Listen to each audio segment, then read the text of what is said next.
Welcome back, everybody, and we're in for an exciting 90 minutes, as in a moment we'll be joined by our special guest, Clif, from the WebBot. But first I want to repeat the warning that I gave at the beginning of the show. You know, I've read some of the material that Clif is going to come on and talk about tonight, and it's grim. It's very grim.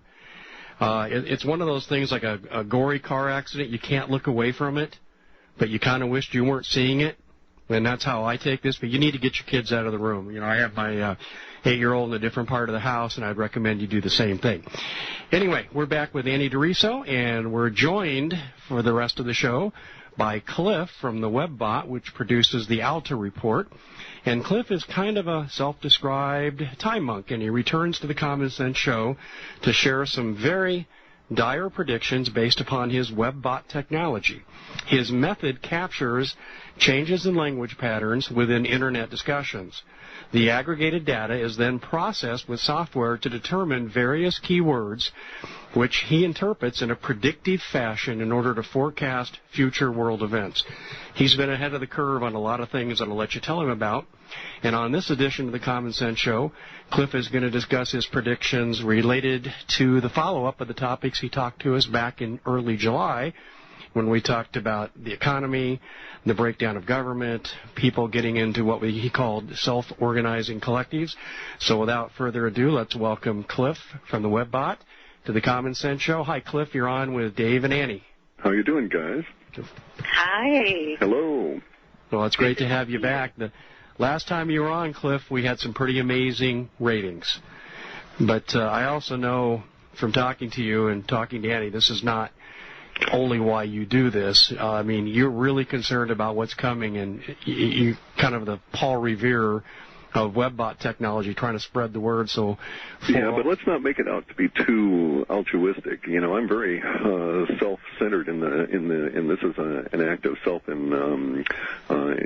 enlightened activity in the sense that I don't want to live with a bunch of stupid people. So let's get everybody as educated as possible so that we can all face this, as opposed to bogging down in the process. Okay. And so that's really why I'm doing it, is that we need to get enough information out to educate more people and get it to be sort of a little snowball effect here, such that we're, if not prepared, at least we're not going to be mentally shocked by the activities that, or the events that will occur over the next year or two. Do you think these events are fixed events, or can they be altered if we alter our approach?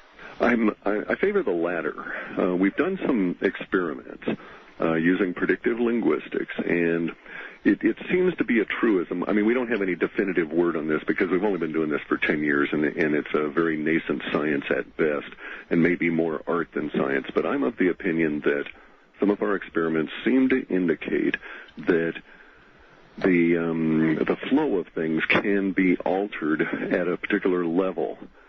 So in other words, one or two or three individuals might be able to change the course of their lives and navigate chaotic times better if they kind of knew in advance. And theoretically, if enough of us were to pile together all of our emotional energy into a particular goal, say stopping war or whatever, it could be achieved. But there seems to be a finite amount of mathematics involved in this. There seems to be a finite amount of energy required to achieve certain ends. And to a certain extent, it appears that the powers that be, if not masters of the algorithms involved, at least have a very good set of base arithmetic to work from. So they know they've got to manipulate X millions of people to get a certain thing to occur. Healthcare, for instance, right? They have to get the emotional level up to a certain height.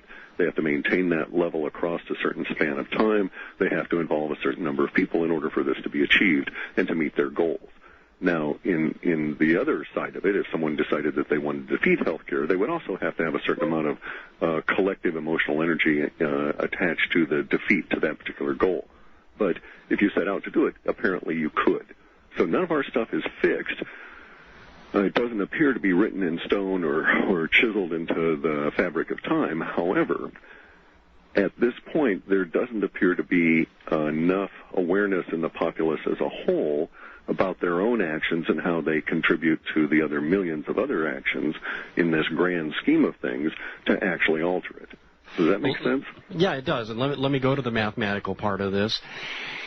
Can we put a fixed percentage or an approximation of a fixed percentage on what it would take to alter the course that we're on in terms of people becoming aware? Is it 20%, 50%? No, I believe it's determinate. I believe you can actually make certain mathematical assumptions, and I've done some historical backtracking the same way the stockbrokers or software guys who write software for stock trading might backtrack to see if their strategies would be successful. And I've come up with certain numbers that appear to be pan-cultural and are associated with large events. And so, for instance, we know that in the 1700s and 1758 through 78, encompassing our particular revolution, it really only took about 1% of the populace to decide that there was going to be a revolution for that revolution to occur. Whether or not it was going to be successful depended on getting an additional 2% of the population involved. And once they actually had 3% of the population involved, they knew they were going to be successful. In spite of wars or anything else related, there are certain writings of Thomas Paine and George Washington, among others, that indicate that before the Revolutionary War had even a single shot had been fired, they knew they were going to win the United States of America away from the British crown at that point, and it was just a matter of how much suffering had to be endured for it to occur. But they knew that they'd crossed that particular emotional threshold, just as the people that were backing Hitler at the time knew that once they reached a certain percentage of people that were openly declaring their allegiance to the National Socialist Party's agenda, whether they had joined the party or not, that they'd actually succeeded in turning the tide of that emotion. And it is not very large. You find, for instance, people spouting off saying, well, you've got to have 15% of the populace in order to have a revolution. And no, I don't believe that's the case. I think that when you approach 3%, you have a large enough cohesive amount of people focused on the same goal, that amount of emotional energy involved will trump the rather disparate, discordant other emotional energy of the rest of the humans. So if you wanted to change the whole planet, you would need probably 180 million people that had all decided to put all their energy towards a specific goal. And I'm not talking about people that were necessarily going to be devoted martyrs or anything, but rather people that would be willing to work 8 hours a day as volunteers, so to speak, to obtain that goal. And if you had 180 million of them and they all focused on the same goal, it's only a matter of time. It's pretty much certain that it would occur. Can you imagine, Clif, if you take the 8 hours a day that the ratings people tell us we watch TV, and you turned it off for an hour and devoted yourself to changing America, what could happen? Oh, yeah. The results are staggering. But I don't, I'm sorry, I'm going to have to state my preference here right off.